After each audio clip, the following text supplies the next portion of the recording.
James and the Giant Peach, Chapter 27. James Henry Trotter and his companions crouched close together on top of the peach as the night began closing in around them. Clouds like mountains towered high above their heads on all sides, mysterious, menacing, overwhelming. Gradually it grew darker and darker, and then a pale three-quarter moon came up over the tops of the clouds and cast an eerie light over the whole scene. The giant peach swayed gently from side to side as it floated along, and the hundreds of silky white strings going up from its stem were beautiful in the moonlight. So also was the great flock of seagulls overhead. There was not a sound anywhere. Travelling upon the peach was not in the least like travelling in an airplane. The airplane comes clattering and roaring through the sky, and whatever might be lurking secretly up there in the great cloud mountains goes running for cover as it approaches. That is why people who travel in airplanes never see anything. But the peach, yes, the peach was a soft, stealthy traveller, making no noise at all as it floated along, and several times during that long, silent night ride high up over the middle of the ocean in the moonlight, James and his friends saw things that no one had ever seen before. Once, as they drifted silently past a massive white cloud, they saw on the top of it a group of strange, tall, wispy-looking things that were about twice the height of ordinary men. They were not easy to see at first because they were almost as white as the cloud itself, but as the peach sailed closer, it became obvious that these things were actually living creatures. Tall, wispy, wraith-like, shadowy white creatures. It looked as though they were made out of a mixture of cotton wool and candy floss and thin white hairs. "Ooh," the ladybird said, "I don't like this at all." "Shh," James whispered back, "don't let them hear you. They must be cloud men." "Cloud men?" They murmured, huddling closer together for comfort. "Oh dear, oh dear." "I'm glad I'm blind and can't see them," the earthworm said, "or I would probably scream." "I hope they don't turn around and see us," Miss Spider stammered. "Do you think they'd eat us?" the earthworm asked. "They'd eat you," the centipede answered, grinning. "They would cut you up like a salami and eat you in thin slices." The poor earthworm began to quiver all over with fright. "What are they doing?" the old green grasshopper whispered. "I don't know," James answered softly. "Let's watch and see." The cloud men were all standing in a group, and they were doing something peculiar with their hands. First they would reach out, all of them at once, and grab handfuls of cloud. Then they would roll these handfuls of cloud in their fingers until they turned into what looked like large white marbles. Then they would toss the marbles to one side and quickly grab more bits of cloud and start over again. It was all very silent and mysterious. The pile of marbles beside them kept growing larger and larger. Soon there was a truckload of them there at least. "They must be absolutely mad," the centipede said. "There's nothing to be afraid of here." "Be quiet, you pest," the earthworm whispered.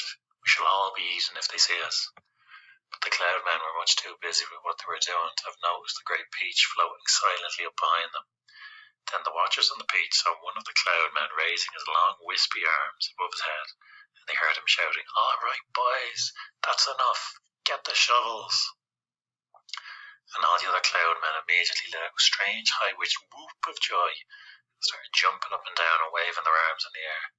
Then they picked up enormous shovels and rushed over to the pile of marbles and began shoveling them as fast as they could over the side of the cloud into space. "Down they go," they chanted as they worked. "Down they go, down they go, hail and snow, freezes and sneezes and noses will blow." "It's hailstones," whispered James excitedly. "They've been making hailstones, and now they're showering them down onto the people in the world below." "Hailstones," the centipede said. "That's ridiculous. This is summertime. They don't have hailstones in summertime." "They're practicing for the winter," James told him. "I don't believe it," shouted the centipede, raising his voice. "Shh," the others whispered, and James said softly, "For heaven's sake, centipede, don't make so much noise." The centipede roared with laughter. "Those imbeciles couldn't hear anything," he cried. "They're deaf as doorknobs. You watch."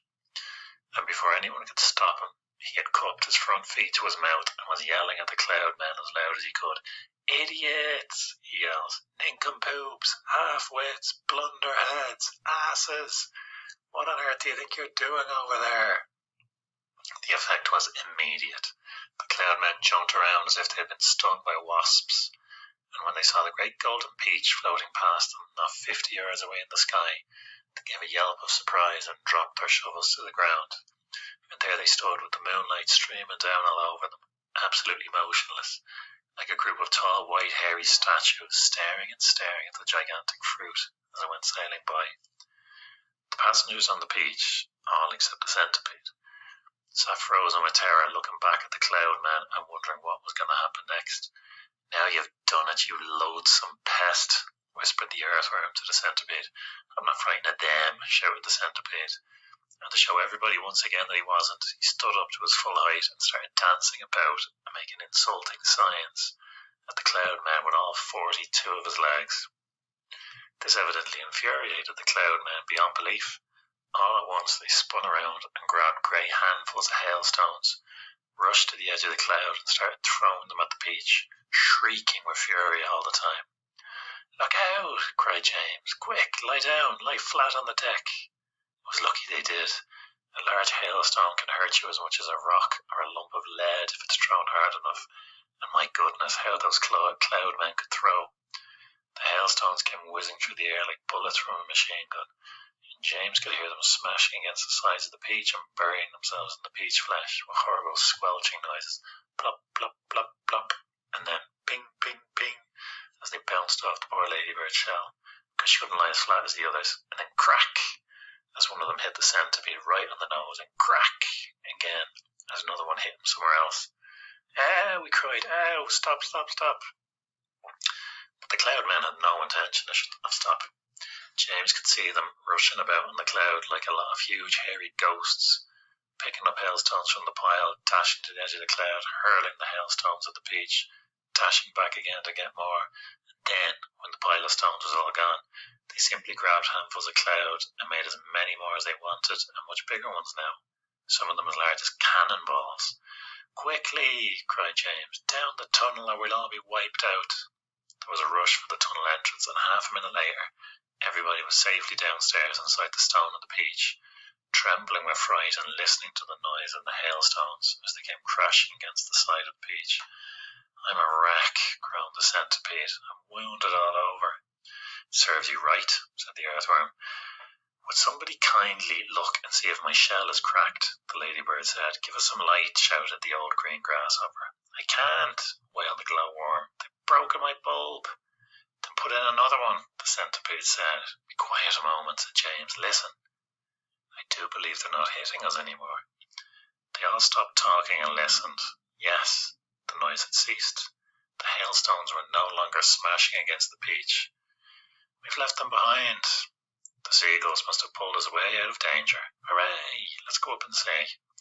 Cautiously, James going first, they all climbed back up to the tunnel. James poked his head out and looked around. It's all clear, he called. I can't see them anywhere.